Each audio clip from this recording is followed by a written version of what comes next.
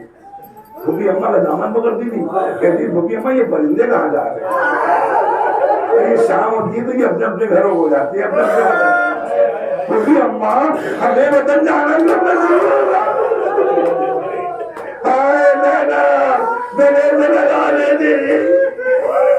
ہم بھی جائیں گے وطن بیٹا, لیکن ہائے سکینہ کو وطن جانا نصیب نہ ہوا. سکینہ گٹ کے خانے میں مر گئی, ننھی سی قبر بن گئی. یہ قافلہ رہا تو ہوا لیکن سکینہ نہیں جا پائی. عزیزوں, یہ گھر بھی خالی کرایا گیا, ماتم بھی ہوا, سب کچھ ہوا. وہاں پر جب سامان آیا ان سامانوں میں سب نے اپنی اپنی چادریں اوڑھ لی پہچان کے. ایک خان میں ایک چھوٹی سی چادر رکھی رہ گئی, اسے کوئی اٹھانے والا نہیں تھا. کون اٹھاتا؟ ارے وہ بچی تو قید خانے میں ہے. رباب نے چادر کو اٹھایا, لے کے قید خانے میں رک دیا. سکینہ کی قبر میں آئی, اے سکینہ لو چادر بھی آ گئی, تمہیں پانے کی بڑی فکر تھی. وطن جا رہے. اب دربار سے رکایا کہ کتنے ناطے بھیج دیے جائیں. شہزادی زینب نے کہا بھئی یہ کہہ دو صرف 4 ناطے. 4 ناطے, سوچئے 70 ناطے آئے تھے. 4 ناطے, نہ جانے کتنی بیویاں مر گئی, نہ جانے کتنے بچے مر گئے. 18 جوان کربلا میں گئی. اب یہ کاروان چلا, لٹا ہوا کاروان این چہلم کو کربلا میں پہنچ رہا ہے. وہاں حسین کا پہلا ظاہر جناب جابر بن عبداللہ انصاری آ چکے ہیں, اور ظاہر ہے کہ حسین کی زیارت پہلے مقدم ہے. تو کہا دیکھو کہیں پہ کوئی علامت ہو. اپنے غلام سے کہتے ہیں تو غلام کہتا ہے کوئی علامت نہیں ہے, تو ہمیں درمیان میں کھڑا کر دو, میں پہچان جاؤں گا. جناب جابر کو درمیان میں کھڑا کیا. اب جناب جابر نے کہا السلام علیکہ یا ابا عبداللہ, یا ابن رسول اللہ. ادھر سے آواز آئی وعلیکہ السلام یا ام جابر. اپنے کو گرا دیا قبر حسین پر, زارو قطار رونے لگے. تو مجلس تمام ہو رہی ہے. عزیزوں, اس کے بعد وہ کاروان جب آنے لگا, سب سے آگے آگے سید سجاد. ایسا لگ رہا تھا کہ کوئی ضعیف ہے جو ایک چھوٹے سے کاروان کے آگے آگے آ رہا ہے. جلدی سے آئے, سلام کیا جناب جابر کو کہ میں آپ کا شکر گزار ہوں کہ آپ میرے بابا کی قبر کی زیارت تو آئے. تو ایسا نہ کہو کہ تھوڑی دیر کے لیے جھاڑیوں کے پیچھے چلے جائیے, زینب آ رہی ہے, میری نبی آ رہی ہے, ام کلثوم آ رہی ہے, میری ماں آ رہی ہے. عزیزوں, بیویوں نے آگے اپنے کو قبروں پہ گرا دیا. ایک تو رام بابا ہے جس طرح سے آج کربلا میں لبیک یا حسین, وہاں یا حسین, یا حسین کی سردار بیوی کی زبان. بس مجلس تمام ہے. عزیزوں, اس کے بعد پھر جناب جابر کے پاس آئے. جناب جابر کہتے ہیں یہ بتائیے اور لاشیں کہاں دفن ہیں؟ کہا ایک تو ہمیں کمزوری تھی جس کی وجہ سے ایک گڈھا میں نے کھودا. بس مجلس تمام ہے. گڈھا کھودا, اس میں ہم نے ساری لاشیں دفن کر دی, جسے گنج شہداء کہتے ہیں. کہا میرے قریب آئیے, میرا ہاتھ پکڑیے, لے کے گئے. یہ گنج شہداء, گنج شہداء ہے. جناب جابر نے سلام پڑھا, السلام علیکم یا اولیاء اللہ, السلام علیکم یا انصار حسین, اے حسین کے انصار سلام. اس کے بعد پھر کٹی کہ لاشوں میں کیا ان لاشوں میں جناب عباس کو بھی آپ نے دفن کر دیا گنج شہداء میں؟ بس یہی پہ مجلس تمام ہو جائے گی کہ یہی محل مجلس ہے عزیزو؟ کہا کہ نہیں، ہم نے الگ جناب عباس کو اپنے چچا کو فرات کے کنارے، کیونکہ لاشا اٹھ نہیں سکتا تھا، وہاں دفن کر دیا۔ اور ہم ابھی آپ کو لے چلتے ہیں، ہاتھ پکڑا لے کے پہنچے جناب عباس کی قبر پر، جناب عباس کی قبر پہ بٹھا دیا، نابینا ہے نا، ہاتھوں سے قبر کو ڈٹولا، دیکھا ایک چھوٹی سی قبر ہے، جلدی سے اٹھ گئے، کہا میرے چوتھے امام یہ کس کی قبر پہ لے آئے؟ ارے یہ تو کسی بچے کی قبر ہے، لائیے نہ کہیے